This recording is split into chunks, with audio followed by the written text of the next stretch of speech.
साथियों नमस्कार। आप देख रहे हैं टिप्स सिविल सर्विसेज और मैं हूं श्रीकांत त्रिपाठी। न्याय केवल कानूनी रूप से ही सही नहीं होना चाहिए, अपितु नैतिक रूप से न्याय संगत होना चाहिए। नैतिक रूप से यदि न्याय संगत होता है तो अधिकारों की रक्षा होती है और सबको समुचित न्याय भी मिलता है। सदा से ही मानव की सभ्यता का इतिहास रहा है कि लोगों के अधिकारों की रक्षा हो, निरपराधियों को सुरक्षा मिले और जो अपराध समाज में होते हैं उन दोषियों को दंडित किया जाए।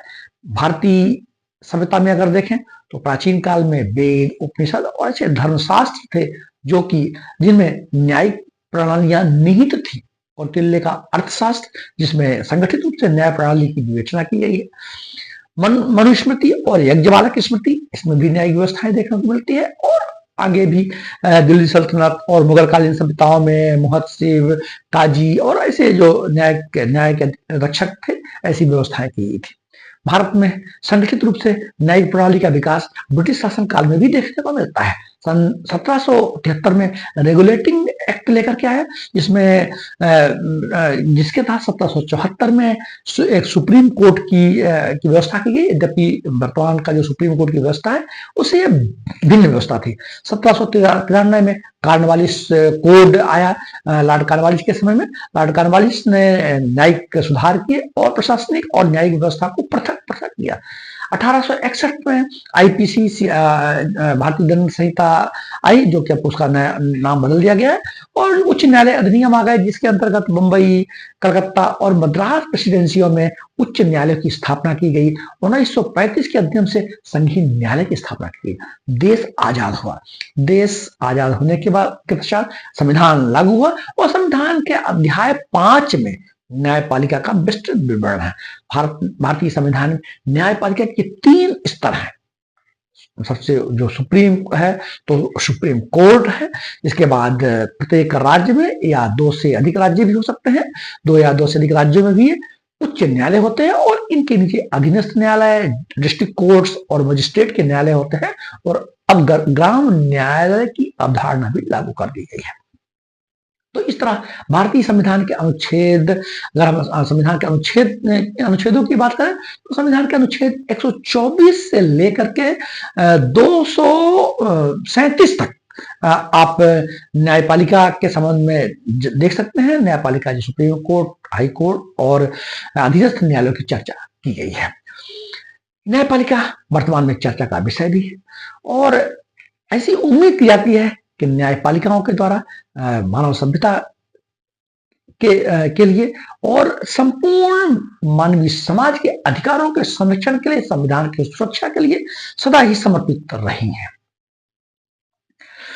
चर्चा में जो इस समय चर्चा के बिंदु है, माननीय न्यायपालिकाओं के जो नियुक्ति की प्रक्रिया है, नियुक्ति ट्रांसफर, कॉलेजियम सिस्टम, राष्ट्रीय न्यायिक नियुक्ति आयोग और इस न्यायपालिका की स्वतंत्रता, इस तरह की चीजें चर्चा में है। इन्हीं चर्चा के कारण आज हम इस विषय को हमने लिया है। तो भारतीय संविधान के अनुच्छेद 50 में कहा गया कि कार्यपालिका और न्यायपालिका पृथक को, ये जो अनुच्छेद 50 है ये हमारे राज्य के नीति, जो डायरेक्टिव प्रिंसिपल्स है, राज्य के नीति तत्व में है। और बहुत पहले मॉन्टेस्क्यू ने अवधारणा दिया था अपने सत्ता के पृथक्करण के सिद्धांत में, यह अवधारणा दिया था कि कार्यपालिका और न्यायपालिका पृथक होना चाहिए।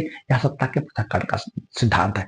इसी सिद्धांत के तहत भारत में कार्यपालिका, विधायिका और न्यायपालिका, यद्यपि न्यायपालिका पूर्णतः स्वतंत्र है और संविधान की रक्षक भी है, लेकिन भारतीय संविधान की परिप्रेक्ष्य में एक प्रकार का चेक एंड बैलेंस, न्यायपालिका की स्वतंत्रता होने के बावजूद एक चेक एंड बैलेंस की स्थिति है। न्यायपालिका संविधान की सुरक्षा करती है और कई बार जो न्यायिक समीक्षा के अंतर्गत पार्लियामेंट के द्वारा जो कानून बनाए जाते हैं, ये तो संविधान के कानूनी ढांचे में फिट नहीं बैठता, तो वो अपात्र भी हो जाते हैं। और कई बार ऐसी स्थिति बन जाती है कि न्यायपालिका के द्वारा किए गए निर्णय को शासन के द्वारा, संविधान के संशोधन के द्वारा उनमें परिवर्तन भी किए जाते हैं। तो आज इन्हीं मुद्दों पर हम चर्चा कर रहे हैं। सुप्रीम कोर्ट जो है संविधान के अनुच्छेद 124 से 147 तक है।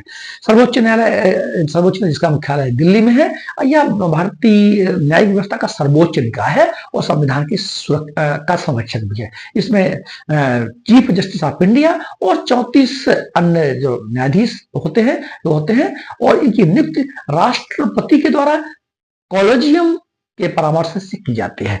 सुप्रीम कोर्ट के जो न्यायाधीश होते हैं उनकी सेवानिवृत्त की आयु 65 वर्ष है। इसके पश्चात उच्च न्यायालय आते हैं। उच्च न्यायालय लगभग प्रत्येक राज्य में है और कुछ राज्यों में 2 या 2 से अधिक राज्यों को मिलाकर एक उच्च न्यायालय भी बनाया गया है। प्रत्येक राज्य या राज्यों के समूह में अनुच्छेद 214 से 231 तक उच्च न्यायालय की व्यवस्था की गई है। उच्च न्यायालय के न्यायाधीशों की सेवानिवृत्ति की आयु 62 वर्ष है। अधीनस्थ न्यायालय संविधान का अनुच्छेद 233 से 237 तक है, जिसमें जिला एवं सत्र न्यायालय और मजिस्ट्रेट न्यायालय और ग्राम न्यायालय का वर्णन किया गया है। इसी तरह जो हाई कोर्ट का जो संवैधानिक अनुच्छेद है 124 में सुप्रीम कोर्ट की स्थापना की है। 125 में सुप्रीम कोर्ट के वेतन और सुविधाओं की व्यवस्था की बात की है। 126 में कार्यवाहक मुख्य न्यायाधीश, अर्थात यदि अस्थायी रूप से मुख्य न्यायाधीश का कोई पद खाली है तो कार्यवाहक मुख्य न्यायाधीश की व्यवस्था की गई। 127 के अनुच्छेद में अतिरिक्त न्यायाधीश की व्यवस्था की गई और 129 में सुप्रीम कोर्ट की अवमानना की बात की है और अनुच्छेद 131 में राज्य और केंद्र के बीच विवाद होने पर मूल क्षेत्राधिकार सुप्रीम कोर्ट के पास यह वर्णन किया गया है। इसी प्रकार 136 में विशेष अनुमति याचिका, अनुच्छेद 141 फैसले पर जो सुप्रीम कोर्ट के फैसले होते हैं वो पूरे देश के लिए बाध्यकारी होते हैं और अनुच्छेद 143 के अंतर्गत राष्ट्रपति सुप्रीम कोर्ट से परामर्श लेते हैं। इसी प्रकार उच्च न्यायालय 214 में प्रत्येक राज्य में उच्च न्यायालय, 215 में उच्च न्यायालय की अवमानना, 216 में न्यायाधीशों की नियुक्ति, 26 में रिट पिटीशन, 27 में अधीनस्थ न्यायालय पर नियंत्रण और 230-31 में उच्च न्यायालय के अधिकार क्षेत्र का विस्तार और इसके पश्चात आपका 233 से 237 तक अधीनस्थ न्यायालय है, जिसमें जिला न्यायाधीश की नियुक्ति, अन्य न्यायिक पदों की नियुक्ति, अधीनस्थ न्यायालयों पर उच्च न्यायालय का नियंत्रण, न्यायपालिका संबंधित परिभाषा और न्यायपालिका के नियंत्रण से कार्यपालिका को अलग करने की शक्ति। इस तरह संवैधानिक अनुच्छेद अध्याय 5 में वर्णित है। अब हम बात करते हैं कि जो न्यायाधीशों की नियुक्ति होती है उसके लिए शब्द आता है कॉलेजियम। यद्यपि कॉलेजियम सिस्टम का संविधान में कोई व्याख्या नहीं, संविधान में कोई वर्णन नहीं है। ये न्यायिक निर्णयों के द्वारा, माननीय न्यायपालिका के द्वारा समय समय पर दिए गए निर्णयों के द्वारा एक कॉलेजियम का विकास होता है। इसमें 2-3 जो न्यायिक निर्णय हैं उनकी हम चर्चा कर लेते हैं। कॉलेजियम एक प्रकार का पैनल होता है, एक प्रकार की कमेटी होती है जो कि सुप्रीम कोर्ट में और हाई कोर्ट के न्यायाधीशों की नियुक्ति की परामर्श अपनी राय सरकार को भेजती है, राष्ट्रपति महोदय को भेजती है। राष्ट्रपति उस कॉलेजियम के आधार की अनुशंसा के आधार पर माननीय सर्वोच्च न्यायालय में, माननीय उच्च न्यायालय में न्यायाधीशों की नियुक्ति करते हैं। इसके लिए 2-3 केस हैं। जो पहला जज केस 1981 में एसपी गुप्ता बनाम भारत संघ, इसमें जो माननीय सुप्रीम कोर्ट के द्वारा निर्णय दिया गया था, इस जो सुप्रीम कोर्ट के जो न्यायाधीशों को नियुक्त करने का अधिकार राष्ट्रपति के पास होगा, ना कि चीफ जस्टिस ऑफ इंडिया के पास। इसमें सरकार को जजों की नियुक्ति के लिए अधिक शक्तियां मिल गई। लेकिन जो दूसरा जज केस 1993 में supreme court advocates on record association बनाम भारत संघ, इसमें सुप्रीम कोर्ट ने अपने पहले वाले फैसले को पलट दिया और कहा कि जो न्यायाधीशों की नियुक्ति है वो सीजीआई, जो चीफ जस्टिस ऑफ इंडिया और जो 2 अन्य वरिष्ठ न्यायाधीशों के पैनल के आधार पर जो राय दी जाएगी उसी के आधार पर राष्ट्रपति सुप्रीम कोर्ट में और हाई कोर्ट में जजों की नियुक्ति करेंगे। तो इस तरह कॉलेजियम सिस्टम का जो विकास, कॉलेजियम सिस्टम की जो उत्पत्ति है वह सेकेंड जज केस में आती है। द्वितीय जज केस 1993। तीसरा जजमेंट केस 1998 में आता है। यह मामला, इस मामले पर विचार किया गया कि राष्ट्रपति जो सुप्रीम कोर्ट कॉलेजियम की राय को कहां तक मानेंगे। तो यह कहा गया कि कॉलेजियम की जो राय होगी उसको राष्ट्रपति मानने के लिए बाध्य होंगे। कॉलेजियम द्वारा दिया गया जो परामर्श है एक बार सरकार के द्वारा वापस किया जा सकता है, और अगर कॉलेजियम द्वारा उसी प्रकार से निर्णय को अपने वापस दिया जाता है तो राष्ट्रपति मानने के लिए बाध्य होंगे। इस प्रकार यह निर्णय को बाध्यकारी कर दिया गया है। इधर इस कॉलेजियम सिस्टम को लेकर, पारदर्शिता को लेकर के और एक निष्ठा को लेकर के विवाद होते रहे हैं। इसके लिए 2015 में राष्ट्रीय न्यायिक नियुक्ति आयोग लेके आया गया, जिसको कि पार्लियामेंट के द्वारा पास भी कर दिया गया और यह कानूनी रूप भी ले लिया, लेकिन बाद में इसको सुप्रीम कोर्ट के द्वारा अपास्ट कर दिया गया। तो इस तरह कॉलेजियम का हमारे यहाँ विकास हुआ, और आज वर्तमान में जो माननीय सर्वोच्च न्यायालय, माननीय उच्च न्यायालय में जो जजों की नियुक्ति और स्थानांतरण का जो अधिकार है वह कॉलेजियम के पास ही है। कॉलेजियम जो कि सुप्रीम कोर्ट का एक न्यायाधीशों का ही पैनल है, जिसमें chief justice of India plus 4 वरिष्ठ न्यायाधीश होते हैं।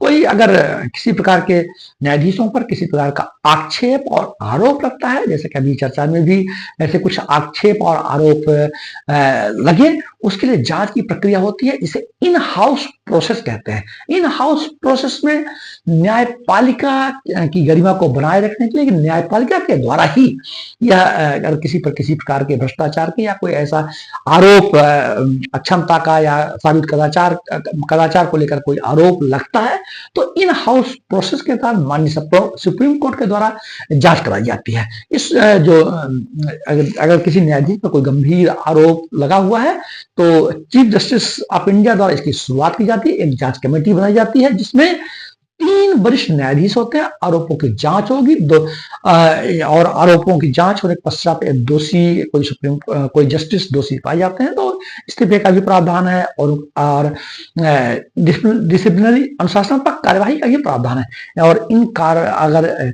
इसे भी स्थिति बनती है तो इम्पीचमेंट महाभियोग का भी प्रावधान। यद्यपि भारतीय संविधान में न्यायपालिका के लिए महाभियोग शब्द का प्रयोग नहीं किया गया है। महाभियोग शब्द का प्रयोग मात्र राष्ट्रपति महोदय जी के लिए है, लेकिन जो प्रक्रिया है वह महाभियोग की तरह ही है। यदि माननीय सुप्रीम कोर्ट या उच्च न्यायालय के किसी न्यायाधीश को पद से बर्खास्त करना है तो उसी तरह की प्रक्रिया अपनाई जाती है जिस तरह की इम्पीचमेंट में महाभियोग में अपनाई जाती है। लोकसभा में यदि 100 सदस्य प्रस्ताव रखे, राज्यसभा में 50 प्रस्ताव रखे कि किसी जस्टिस पर कोई आरोप है, इन पर महाभियोग लाया जाना चाहिए, तो इस तरह के प्रस्ताव लोकसभा और राज्यसभा में पारित होने के पश्चात राष्ट्रपति के पास जाता है। राष्ट्रपति ये दो चीज समझे तो उसकी जांच करा सकते हैं। जांच में यदि ऐसा लगता है कि किसी प्रकार की दोषी की स्थिति बन सकती है तो महाभियोग लगाया जा सकता है। अभी तक जो भारत में किसी पर ऐसा महाभियोग पारित नहीं हुआ। यद्यपि इस तरह के जो महाभियोग की जो प्रक्रिया है वीर रामास्वामी पर, सौमित्र सेन पर लगाए गए थे, लेकिन ये हो नहीं पाया था। 1993 में वीर रामास्वामी पर प्रस्ताव पेश किया लेकिन पास नहीं हुआ। बाद में सौमित्र सेन और पीटी दिनाकरन पर महाभियोग की प्रक्रिया शुरू की थी, लेकिन ये इन्होंने इस्तीफा दे दिया था। तो इस तरह साबित कदाचार और क्षमता के आधार पर इनको पद से हटाने का, पद से पदच्युत करने का प्रावधान है। और न्यायपालिका की स्वतंत्रता को बनाए रखने के लिए इनके जो वेतन और भत्ते हैं वो पार्लियामेंट के संचित निधि से दी जाते हैं, जिससे किसी प्रकार से कम नहीं किया जाता और ये वोटिंग राइट से अलग होता है। तो इस तरह न्यायपालिका की स्वतंत्रता की व्यवस्था भी की गई है। न्यायपालिका किसी प्रकार के बंधन में न रहे, किसी प्रकार के दबाव में, सरकारी इंटरफेयर से फ्री होकर के अपना काम करे। तो इस तरह न्यायपालिका के संबंध में आज हमने चर्चा किया। इसमें आपको कॉलेजियम सिस्टम भी आ गया, इन हाउस प्रोसेस भी आ गया, न्यायपालिका की स्वतंत्रता भी आ गई, महाभियोग की प्रक्रिया भी आ गई, और संविधान में जो अनुच्छेद है, संविधान में जो वर्णन दिए गए हैं, उन सबकी चर्चा हमने कर लिया है। आशा करता हूं कि आपने हमारी बात आप तक पहुंचेगी और न्यायपालिका के संबंध में आपको एक सामान्य जानकारी होगी जो आपकी परीक्षाओं के लिए काम आएगी। जय हिंद।